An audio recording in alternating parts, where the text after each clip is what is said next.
ભાઈ તમારું નામ આ મતદાર યાદીમાં નથી, આવું સાંભળશો તો તમને કેવું લાગશે? ચૂંટણીના દિવસે લાઈનમાં ઊભા રહીને પાછા ઘરે મોકલી દેવામાં આવશે, પછી તમે કશું જ નહીં કરી શકો. એટલા માટે જ એસઆઈઆર એટલે કે સ્પેશિયલ ઇન્ટેન્સિવ રિવિઝન બહુ જ મહત્વની પ્રક્રિયા છે.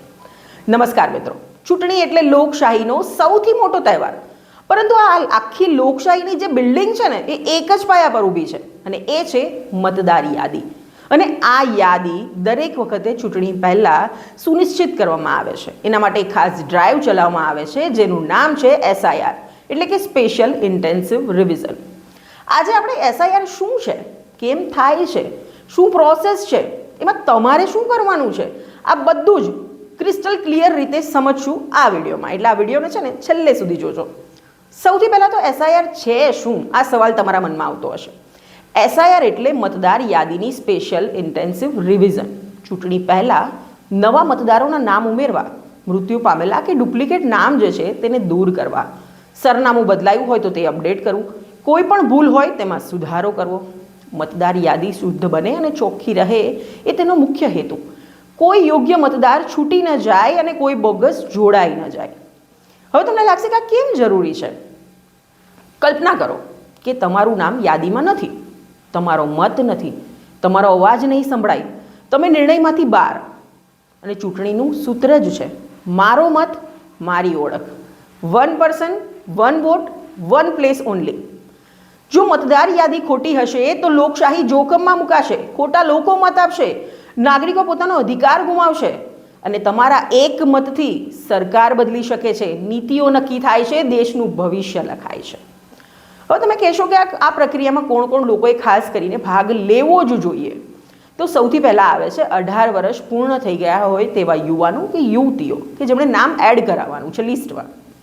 ઘર, શહેર કે ગામ કોઈ પણ બદલ્યું હોય તેવા લોકો, પરિવારમાં કોઈનું અવસાન થયું હોય તો તે પણ જાણ કરવી જોઈએ, નામ સરનામામાં ભૂલ હોય તો એ પણ ચોક્કસ જણાવવું જોઈએ, આઈડીમાં મિસમેચ હોય, એક નાના ભૂલથી પણ ચૂંટણીના દિવસે તમારું નામ કપાઈ શકે છે, એટલે સમયસર અપડેટ કરાવવું ખૂબ જ જરૂરી છે. હવે આપણે એ જાણીએ કે એસઆઈઆર કેવી રીતે થાય છે. તમારા વિસ્તારમાં બીએલઓ એટલે કે બૂથ લેવલ ઓફિસર આવે છે. આધાર કાર્ડ, પેન કાર્ડ, મોબાઈલ, સરનામા જેવા પુરાવા તમારે રજૂ કરવાના હોય છે. વેરિફિકેશન બાદ કાગળ પર અથવા એપમાં ફોર્મ ભરાવે છે. આમાં મુખ્યત્વે 4 ફોર્મ હોય છે. સૌથી પહેલાં ફોર્મ 6 જો તમારે કોઈ નવું નામ ઉમેરવું છે. ફોર્મ 7 આવે છે કે તમારે નામ દૂર કરવું છે, કોઈનું મૃત્યુ થઈ ગયું છે, શિફ્ટ થઈ ગયા છે કે ડુપ્લિકેટ નામ છે, એવા કોઈ પણ કિસ્સામાં તમારે 7 નંબરનું ફોર્મ ભરવાનું આવે છે. ત્યારબાદ આવે છે ફોર્મ 8 ભૂલો સુધારવા માટે. નામને લઈને કોઈ ભૂલ હોય, જન્મ તારીખ હોય, ફોટો હોય, XYZ કોઈ પણ ભૂલ હોય છે ને તો તમારે ફોર્મ 8 ભરીને આપવાનું રહેશે. ત્યારબાદ આવે છે ફોર્મ 8A, એ જ એસેમ્બલીમાં સરનામા બદલવા માટે. ફોર્મ તમે ઓનલાઈન પણ ભરી શકો છો, વોટર હેલ્પલાઇન એપ દ્વારા, NVSP પોર્ટલ દ્વારા, સ્ટેટ ઇલેક્શન પોર્ટલ દ્વારા. એટલે કે બીએલઓ અને ઓનલાઈન બંને રસ્તા ખુલ્લા છે. હવે મતદાર યાદી કેવી રીતે ચકાસશો? મતદાર યાદીમાં નામ ચેક કરવું બહુ જ ઇઝી છે. વોટર હેલ્પલાઇન એપ છે, SMS દ્વારા, કોલ દ્વારા, મતદાન કેન્દ્ર, બૂથમાં પણ બીએલઓ પાસે સીધું પૂછવું કે મારા નજીકનું પોલિંગ સ્ટેશન કયું. પણ એપમાં પણ તમે સાથે સાથે આ બધું જોઈ શકો છો. 5 મિનિટ તમને ચેક કરતા લાગશે, 10 મિનિટ તમને કદાચ ફોર્મ ભરતા લાગશે, પણ 5 વર્ષ સુધી તમારો મતદાનનો અધિકાર જે છે ને તે સુરક્ષિત થઈ જશે. હવે તમને લાગે કે આ બધી માથાકૂટ મારે નથી કરવી, ફોર્મ મારે નથી ભરવું, તો શું? અગર હું આ બધું નહીં કરું તો શું થશે?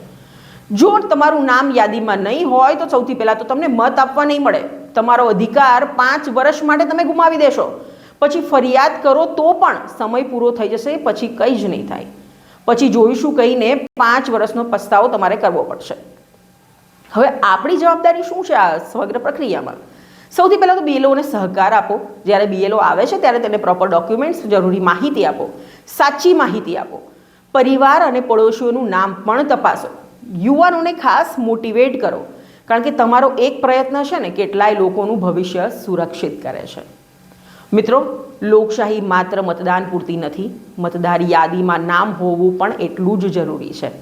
એસઆઈઆર ચાલી રહી છે, આજે જ ચકાસો, આજે જ અપડેટ કરો, કારણ કે તમારો એક મત દેશનું ભવિષ્ય નક્કી કરશે.